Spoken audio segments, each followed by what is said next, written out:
So the day before I went to college, my mom came up to me and she said, Angela, I need to talk to you. And I knew that this was a serious conversation because she used my full name. And so I said, okay, Mom. And so we walked into her bedroom and I followed her and she closed the doors to her bedroom. And then we walked into her bathroom and she closed the door to the bathroom. And I was like, okay, this is really weird. What's going on? But I assumed that it's because she wanted to keep my brother and my sisters out of whatever conversation we were going to have the day before I went to college. And I was like, okay, Mom, so what's up? And she looked at me. And she stared at the ground and she was sweating and she was nervous and she was this ball of anxiety. And she said, Angela, when you go to college, and I was like, okay, tomorrow. She goes, when you go to college, if a boy asks you to touch his say no. I thought, oh my gosh, my mom is trying to have the talk with me the day before I went to college. And I looked at her and I said, hey, Mom, they covered all of this stuff in school. You don't need to worry about it. And then she said, thank God. And she walked out of the room and she just left me there. This week on the Daily Dose, we're going to talk about how to have these kinds of hard conversations with your kids.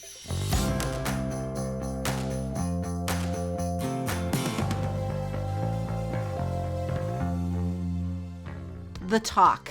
I think we've all either tried to have one as parents or tried to listen to one as kids, or maybe our parents just skipped it all entirely.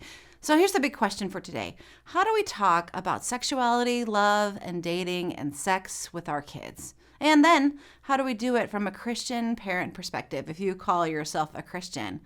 I'm not sure how well my mom's talk worked, or a little awkward 2-minute thing that we did in the bathroom there, because I was pregnant less than 2 years later.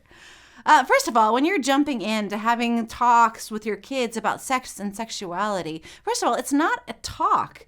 A talk indicates that it's kind of like a singular event, like a one and done checklist. Oh, I took care of that, like I taught him how to do the laundry kind of thing. It's not a one and done thing. What it is a continuous, lifelong conversation. When it comes to love and dating and sex and sexuality, it's this conversation that shifts and continues as your kid grows older.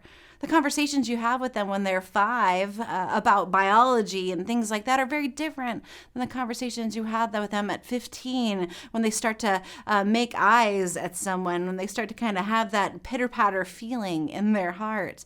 Those ongoing conversations need to be woven in to all of their life because sex and sexuality is such a big part of who God made us as humans. When you're having a conversation with your kid about sex, even if you're uncomfortable and you have those awkward pauses, my friends, I think it's 1,000% more important for you to be authentic than to be authoritative in those situations. Sit there and giggle if you can't say a word, or sit there and say, I am so uncomfortable right now, and I know you are too, but I want you to know how important this is because I care about you and I care about your body and how you interact with other people. And so it's better to normalize all these conversations about relationships and sexuality as just a part of life, instead of making it some taboo subject that should just be had behind closed doors that is really quiet. Your kids, they're talking about it early. So if you're wondering about when to start having these conversations with your kids, it's probably earlier than you think. My oldest son, Chase, he was just in first grade. He was 6 years old when he got in the car after school with me one day. And he said to me, I said, how's your day? He said, well, Casey told me that sex is when 2 grown-ups put their private parts together. And I was like, oh, buddy. Not only was I shocked, but I was actually also disappointed because I wanted to be the one to set the foundation on which he got all of his learning about sexuality from. I wanted him to have that foundation for when he went into a classroom or on a playground moment. He had one of those moments that he felt like he got that knowledge and information from his mom and didn't have to glean it from other kids or from media or from screens or anything like that. But as first grader, I missed it. So it's earlier than you think that it is. When it comes to what the exact right age, when it comes to talking about your kids, each of your kids are going to have different needs. 2 of my 4 kids are so excited to grow up. They just want to keep pushing the boundaries of growing up. My other 2, they just wanted to stay kids forever. They wanted to stay in there playing with their Legos, playing with their toys. They just weren't interested in moving forward any faster than they had to. Some of the kids that we have, they want to learn all the things about the biology from an early age. And other kids, they want to learn all about the emotional and the connection part of sex and sexuality. So I think as parents, it's really important for us to be in tune with our kids and understand that they each have different needs. That one work for one doesn't mean that that's going to work for another one. And when it comes to talking about intimacy and dating and morality around sex, it'll come easier if it's just a natural part of being a parent, not a natural part of your household. And parents, this is what I hear a lot of times. I hear one parent say to the other parent, well, that's your job. You're better at this department. But if you want your kids to have a deep, healthy understanding of themselves and sexuality and love, they really need to hear from both of you. They need to have conversations with both parents when it comes to that. In saying that, I want to also acknowledge that sometimes in our families, there's a situation or there's some trauma around sex. 1 in 4 women have trauma around sex, and 1 in 9 men. That means 25% of moms and 11% of dads have some kind of childhood trauma, whether that was abuse or rape or being assaulted. And if that's part of your story, I want you to hear me today is that I'm sorry that that's part of your story. And I know that it's not okay. And I know that it brings up fear in talking to your kids.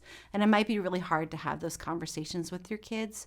So my encouragement would be if you're not quite there yet, find someone to do it.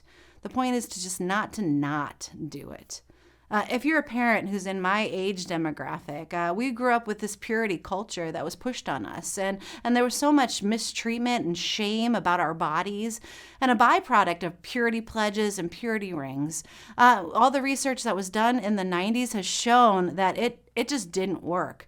Telling kids to just not have sex was like telling kids to not have drugs. It became a forbidden fruit that people would very quickly go after. You're actually more likely to do those things if you've had a talk about why you shouldn't do those things. And it was built around mistrust and shame. Because the truth is those conversations in purity culture, what they're teaching a kid to do is to mistrust their own body.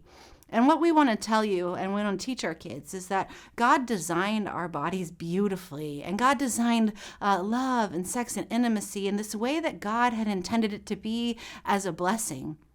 When you talk about this with your kids, when you talk about love, talk to them about love for them, as well as the love that they can have for their own being and their own bodies with all its quirks and shapes and all of the things that come involved in it. Teach them to respect their body, as well as to respect other people's bodies, as opposed to fear. If we lead with love, our kids are going to receive that love and understand that love for their bodies. But if we come in with fear, telling them not to touch somebody's, then we built a bunch of shame around it. When we sit there and say, don't do this, don't do that, that's a really hard thing for our brains to manage. We intuitively, I think, know if we've grown up in a healthy situation, we know what's loving to our bodies and what's not loving to our bodies. And what happens is that shame, when we shame kids, it's the inverse of that. It teaches them to not trust their own bodies, not to trust their own intuition. My friends, context and culture has so much to do about what comes to when we read the Bible when it comes to sexuality. We have to read the Bible written in its time and place that we understood it, when it was for the original receivers, and understand that God was doing something for those people at that time. Not to say, and totally God does say stuff to us at that same time as well. For a long time in human history, people were married as teenagers, things that we wouldn't recommend at all today. Even Mary and Joseph were probably 14 years old to maybe 17 at the oldest when they were engaged and getting ready to get married. Now, we wouldn't allow that now in our culture, in our country, because that would be a total and complete scandal to let your 14-year-old go off and marry a 17-year-old. In our country today, the average age that people get married in the U.S. for the very first time is actually 32 years old. So we're in a different context and culture when we read and understand what God was saying in the scriptures. You see, God created sex to be good. And good happens under certain conditions. Good happens when we're protected and trusted and authentic and vulnerable. You see, sex, it was never meant to be a transactional kind of thing, but an expression of love and intimacy, and also a biological need to reproduce between loving adults. And so when we talk to our kids about sex, we need to position ourselves as conversation about love and respect and vulnerability for ourselves and vulnerability, love, and respect for others in our lives. So when your child is growing, I want to encourage you to do some things. I want you to celebrate their milestones as they grow up, because we can't stop them from growing up anyway, even if we'd like to. So go get ice cream when they get their first chin hair. Celebrate that these changes are happening in their body. Go out for a girls' day when they start to get their cycle. Create spaces in which they're not afraid of growing up, when they're not afraid of their own bodies, and remind them over and over again that their bodies are God's temple, that they are a gift from God, and so they are to trust and to understand and to know their own bodies. And they're going to have to keep their body around for a long time, like hundreds of years. So hopefully they trust and respect their body so that they can live a long and healthy life. Parents and caregivers, I know having these conversations, this is tough, but you have got this. They need it to come from you and not some Netflix show or social media that gives them the wrong idea about it. Choose love over fear. Love your kids enough to have these ongoing hard conversations with them. I'm cheering you on.